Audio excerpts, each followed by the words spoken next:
Comme certains parmi vous le savent déjà, j'ai la chance de pratiquer un instrument de musique. Quand je dis ça aux gens, les premiers instruments qui leur viennent à l'esprit sont la guitare, la batterie, le piano, le triangle.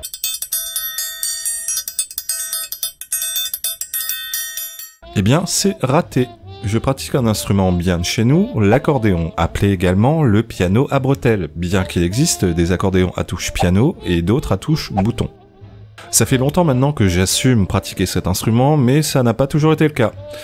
En toute honnêteté, quand t'as 13 ans, t'as pas spécialement envie que ça se sache. Salut, c'est Kevin, alias Puceau70. Mes potes écoutaient Guns N' Roses, Metallica, Nirvana, ils pratiquaient la guitare électrique. C'est puissant, c'est poétique, c'est magnifique.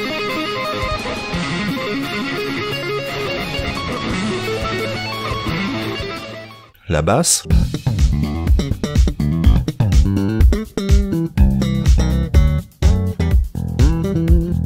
La batterie.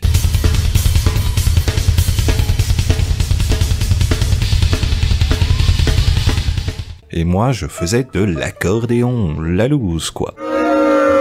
En vérité, j'ai jamais choisi cet instrument. On choisit pas ses parents, on choisit pas sa famille. Il ne m'a pas réellement été imposé, mais disons fortement suggéré. Et quand j'avais 10 ans, J'ai 10 ans. la parole de ma mère était parole d'évangile.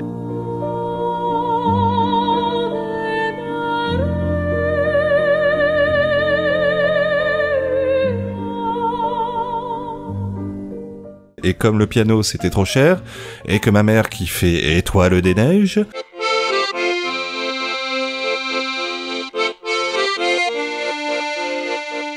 on est parti à mon grand désespoir sur l'accordéon. On suivit 3 années d'école de musique plus ou moins fructueuses, mais enrichissantes. J'ai appris à aimer mon instrument tout en restant aussi discret que possible. Ce n'est que lors de mon premier séjour long en métropole à l'âge de 19 ans à Tours que j'ai découvert l'engouement pour l'accordéon. Ma bande de potes, c'était ambiance ska et chansons françaises contemporaines.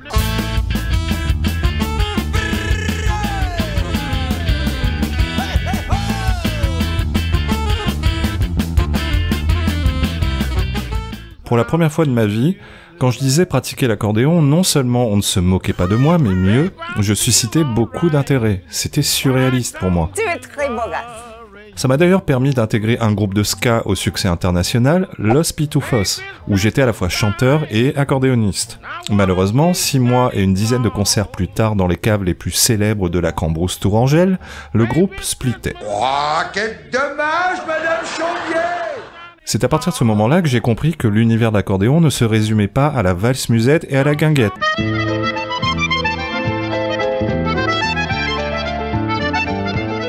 Faut se remettre dans le contexte, quand j'avais 13 ans, Internet n'existait pas. Ok, boomer. Mon univers, c'était les partitions que mon prof me faisait apprendre et ce dernier avait passé une bonne partie de sa vie à sillonner les routes de France pour faire danser les petits vieux.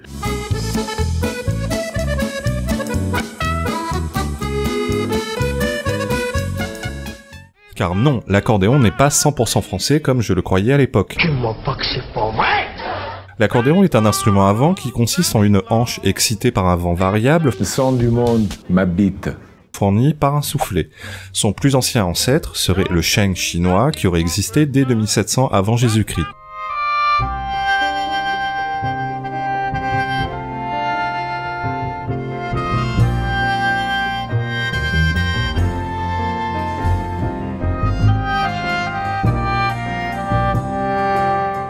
Après maintes péripéties et influences à travers l'Europe, le principe de la hanche libre inspirera la création au XIXe siècle de l'harmonium, du fisharmonica ou du mundharmonica, plus connu sous le nom d'harmonica. L'association hanche métallique plus soufflet plus clavier donnera naissance en 1829 à l'accordion, accordéon en français. Le brevet fut déposé par un Autrichien d'origine arménienne, Cyril Demian. Je vous passe toutes les variantes qui ont suivi, l'accordéon chromatique, diatonique, le bandoneon, etc. De très nombreux pays à travers le monde se sont appropriés au fil du temps l'accordéon comme un des principaux instruments nationaux. La France avec la musette,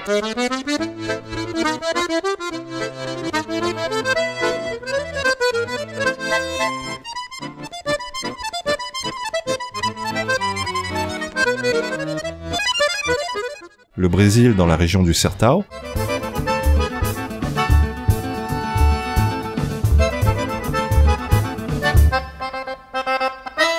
Dans les pays de l'Est avec les musiques tziganes.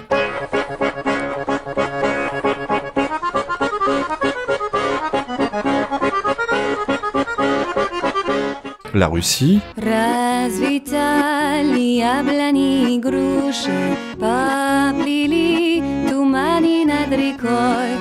Выходила на берег Катюша, на высокий берег, на крутой. L'Argentine avec le tango.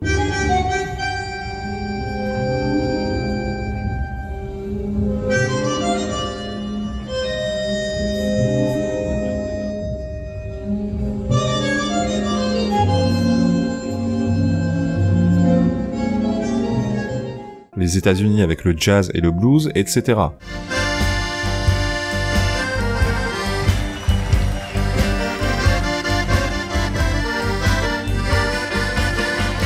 Bref, mon accordéon a aujourd'hui 32 ans et il tire la gueule à cause du temps qui passe. Le temps passé, beaucoup de choses ont changé. Car je l'ai pas fait réaccorder depuis 25 ans. Normalement, on doit le faire tous les 3 ans, mais bon. Mais surtout parce que je n'y ai jamais réellement pris soin. Voilà, c'est tout moi ça. C'est pourquoi je lance dès aujourd'hui une campagne Tipeee pour m'acheter le fantastique Cavagnolo Vedette 10K au prix modique de 11 900 €. À votre bon cœur, monsieur, dame.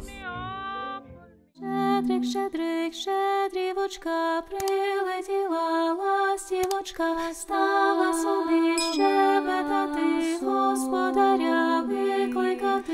Живи, веди, господарю, подивися на кошару, там овечки покотилися, ягнички народились. Тебе товар весь хороший, будеш мати мірку грошей. Тебе товар весь хороший, будеш мати мірку грошей.